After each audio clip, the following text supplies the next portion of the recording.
Most people think they have one pile of money. Money comes in, bills go out. Whatever is left sits in a bank account or gets invested. But there's a problem. Not all money has the same job. The money you need tomorrow should not be invested like money you won't touch for 20 years. The money protecting you from emergencies shouldn't be used to chase high returns. And the money meant to build your future shouldn't constantly be pulled out to pay for today. This is why two people earning the same income can have completely different financial lives. The difference isn't always how much they earn. It's how they organize the money they already have. And once you understand the 5 different jobs your money can perform, managing your finances becomes much simpler.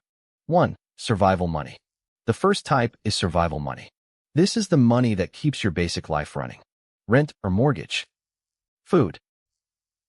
Utilities. Transportation. Insurance. Essential bills. Think of this money as the foundation of your financial house. Its job isn't to make you rich. Its job is to make sure your lifestyle doesn't collapse when your income temporarily drops. For example, imagine you earn $4,000 a month and your essential expenses are $2,500. That $2,500 has a completely different purpose from the remaining $1,500. If you treat every dollar as interchangeable, you might invest aggressively and then be forced to sell investments when an unexpected bill arrives.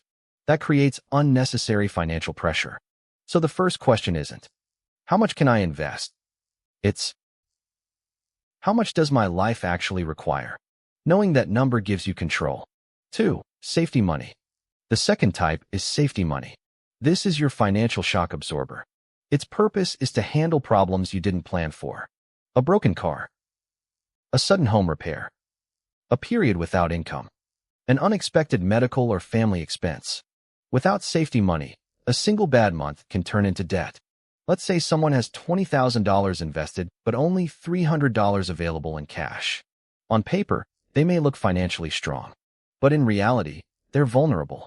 Now imagine another person has $10,000 invested and $5,000 sitting safely in accessible savings. They may have a smaller investment account, but they're harder to knock off course. That's an important distinction. Wealth isn't just about growth. It's also about resilience. Your safety money doesn't need to produce spectacular returns. It needs to be available when life becomes unpredictable. 3. Growth money. Now we get to the money that can actually build your future. Growth money. This is capital you don't expect to need anytime soon. Instead of sitting idle, it can be invested according to your goals, time horizon, and risk tolerance. This is where long-term investing becomes powerful. Imagine you invest $500 every month for years. At first, the progress can look almost boring. You contribute. The account grows a little. You contribute again. But eventually, your previous investments can start generating returns, and those returns can generate additional returns. That's the basic power of compounding. But here's the key. Growth money needs time. If you're constantly withdrawing it for short-term expenses, you're interrupting the very process you're trying to create.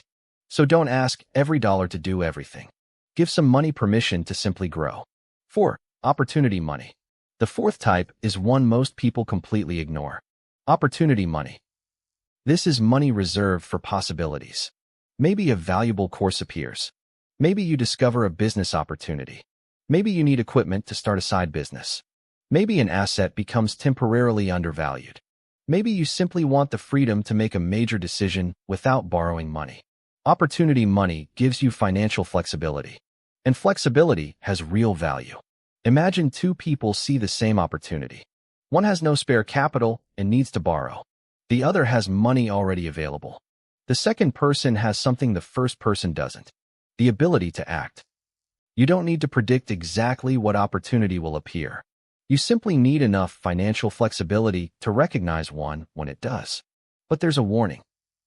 Opportunity money shouldn't become an excuse for impulsive speculation. Its purpose is to give you options, not tempt you into every opportunity that sounds exciting. 5. Freedom money. The fifth type is freedom money. This is the money that eventually gives you choices over your time. And this is where the entire system comes together. Freedom money can come from long-term investments, retirement assets, business ownership, or other productive assets. Its purpose isn't simply to make your bank balance bigger. Its purpose is to reduce your dependence on a paycheck. Think about the difference. Someone earning $8,000 a month but needing every dollar to maintain their lifestyle may have a high income but limited freedom. Someone earning $5,000 with controlled expenses and substantial productive assets may have less income but more independence. That's because income tells you how much money comes in. Freedom tells you how dependent you are on that income continuing. And that's a much more important question. The bigger picture. So now we have 5 jobs. Survival money keeps your life running. Safety money protects you from unexpected problems. Growth money builds long-term wealth. Opportunity money gives you the ability to act. And freedom money gradually buys back your time. The mistake most people make is putting all 5 jobs into one account and expecting that account to solve everything. That's like putting your emergency equipment, construction tools, groceries, and retirement supplies into one giant box, and then wondering why everything is difficult to find. The solution isn't necessarily earning more. It's creating structure. When money has a specific job, financial decisions become easier. You know what can be spent. You know what must stay accessible. You know what can be invested for the long term. And you know which money exists to create future choices. The final shift. Here's the most important idea. Money becomes more powerful when you stop asking, "How much do I have?" and start asking, "What job is each dollar doing?" Because a dollar sitting in savings has one purpose. A dollar invested for 20 years has another. A dollar protecting you from an emergency has another. And a dollar giving you the ability to seize an opportunity has another. The goal isn't to make every dollar produce the highest possible return. The goal is to make every dollar serve the right purpose. Because financial success isn't just about having more money. It's about building a system where your money protects you today, grows for tomorrow, and eventually gives you something even more valuable. The freedom to choose what you do with your time.